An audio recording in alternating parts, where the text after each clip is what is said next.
ইরানে যে অ্যাটাক হয়েছে সেটি নিয়ে কিন্তু বিবৃতিতে খুব বড় আকারে কোনো কিছু বলা নাই।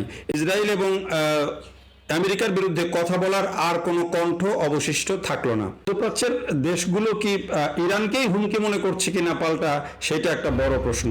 আসসালামু আলাইকুম প্রিয় বন্ধুরা, দেশীয় প্রবাসে যে যেখান থেকে দেখছেন প্রত্যেককে শুভেচ্ছা জানাচ্ছি। আশা করছি সবাই ভালো আছেন। ইরানের উপরে যুক্তরাষ্ট্র এবং ইসরায়েলের যে হামলা, সেই হামলায় যে আয়াতুল্লাহ খামেনির মৃত্যুর খবর নিশ্চয়ই আপনারা সবাই এরই মধ্যে জেনে গেছেন।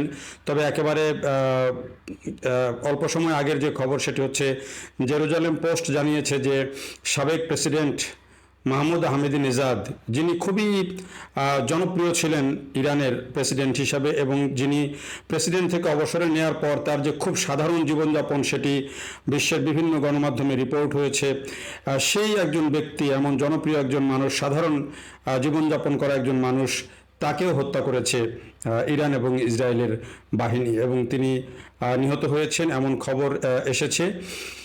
এর বাইরে এখন ইরান কিন্তু ইসরায়েলে তো হামলা করছেই, অন্যান্য দেশে বিশেষ করে আরও দু একটি দেশে তারা হামলা অব্যাহত রেখেছে এবং সেগুলো মার্কিন যেই স্থাপনা বা মার্কিন যে ঘাঁটি সেগুলোকে টার্গেট করেই তারা হামলা করছে।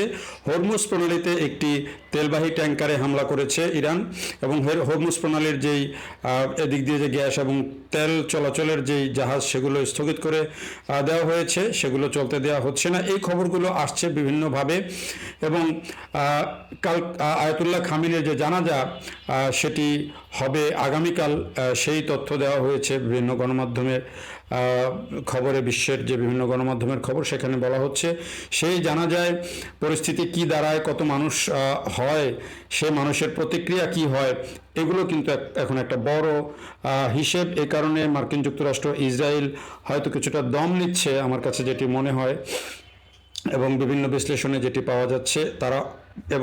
তারা হুমকি দিয়ে রেখেছে যদি কোথাও কোনো হামলা ইরান করে তাহলে কিন্তু এবার আরও এমন হামলা করা হবে, এমন শক্তি প্রয়োগ করা হবে যেটি এর আগে কেউ কখনো দেখেনি, এমন কথা বলে ডোনাল্ড ট্রাম্প তিনি হুমকি দিয়ে রেখেছেন। তো এই পরিস্থিতির মধ্যেই কিন্তু এই যুদ্ধ গড়াচ্ছে এবং আসলেই ইরান কতটুকু কি করতে পারবে, ইরান শেষ পর্যন্ত এই যুদ্ধটা কতটুকু টেনে নিয়ে যেতে পারবে, ইরানের পাশে কে থাকবে, কে তাকে সহযোগিতা করবে, চীনের ভূমিকা কি হবে, রাশিয়া কি ভূমিকা নিচ্ছে, এই বিষয়গুলো এখন নেটিজেনদের মধ্যে ব্যাপক আলোচনা হচ্ছে, মানুষদের মধ্যেও আলোচনা হচ্ছে। তবে বাংলাদেশে এবং মুসলিম অন্যান্য দেশে একটা বিষয় আলোচনায় এখন খুব ঝড় তুলেছে, সেটি হচ্ছে যে এই ঘটনায় কে কিভাবে প্রতিক্রিয়া দেখাচ্ছে।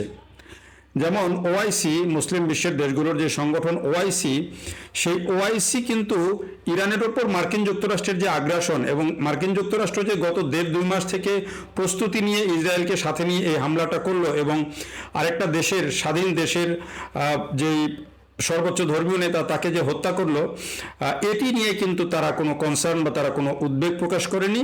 বরং ইরান যে মার্কিন বিভিন্ন ঘাঁটিতে, বিভিন্ন দেশের, সৌদি আরব, কুয়েত, কাতার, বাহরাইন, এসব দেশের ঘাঁটিতে যে হামলা করেছে মার্কিন ঘাঁটিতে, সেগুলো নিয়ে তারা উদ্বেগ প্রকাশ করেছে এবং সেগুলোর তারা নিন্দা জানিয়েছে এবং এই সব দেশগুলোকে একটা ব্যবস্থা নেওয়ার কথা বলেছে। এই ওআইসির সেক্রেটারি জেনারেলের একটা যে বিবৃতি, সেই বিবৃতিতে এমন তথ্য জানানো হয়েছে এবং এই যে মার্কিন আগ্রাসন সেটি নিয়ে কিন্তু তাদের কারো কোনো মাথা ব্যথা নাই এবং ইরানে যে অ্যাটাক হয়েছে সেটি নিয়ে কিন্তু বিবৃতিতে খুব বড় আকারে কোনো কিছু বলা নাই। এই হলো আমাদের মানে মুসলিম বিশ্বের যে সংগঠন, সেই সংগঠনের অবস্থা। আরেকটা বাংলাদেশ সরকারও একটা বিবৃতি দিয়েছে, সেটিও অনেকটা বলা যায় যে ওই যে ওআইসির যে বিবৃতি সেরকমই অনেকটা। সেখানে এই যে ঘটনা, সেই ঘটনায় উদ্বেগ প্রকাশ করা হয়েছে। আর ইরান যে এই বিভিন্ন দেশের উপর যে হামলা করেছে মার্কিন ঘাঁটিগুলোতে, সেটার ব্যাপারে নিন্দা জানানো হয়েছে অনেকটা ওআইসির ভাষাতেই, বাংলাদেশ সরকারেরও সেই নিন্দা জানানোর ভাষা। যদিও আজকে আমরা দেখেছি যে কেউ একটা প্রতিবাদ করার চেষ্টা করেছেন, কোনো দল চেষ্টা করেছে, কিন্তু আমাদের এখানে আমরা দেখছি যে এই যে ইরানের উপরে যে হামলা করলো মার্কিন যুক্তরাষ্ট্র, ইসরায়েল যৌথভাবে, এবং এটি নিয়ে কিন্তু এখন আমাদের মধ্যে খুব বড় আকারে কোনো প্রতিবাদ, কোনো মাথা ব্যথা, কোনো বিবৃতি তেমন কোনো কিছু চোখে পড়ছে না। যারা মার্কিন আধিপত্যবাদ নিয়ে কথা বলেন বা বিদেশি আধিপত্যবাদ নিয়ে অনেক বেশি সোচ্চার, তাদের কারো কাছ থেকে কিন্তু সেইভাবে জোরালো কোনো প্রতিবাদ এখন কিন্তু আসছে না। প্রতিবাদ যেগুলো আসছে সেগুলো খুব ঘুরিয়ে পেঁচিয়ে, খুব ডিফেন্সিভ ওয়েতে কেউ ফেসবুকে পোস্ট দিচ্ছেন, কেউ প্রতিবাদ জানাচ্ছেন, কিন্তু সেগুলো সরাসরি কেউ ওই যে ভাসুরের নাম মুখে নেওয়া বলে না, সেভাবে কেউ মার্কিন যুক্তরাষ্ট্রের নামটা মুখে নিচ্ছেন না, নানানভাবে সেটিকে একটু মানে ডিফেন্সিভ মুডে একটু পোস্ট দিচ্ছেন বা প্রতিবাদ জানাচ্ছেন, এরকম চিত্র দেখা যাচ্ছে।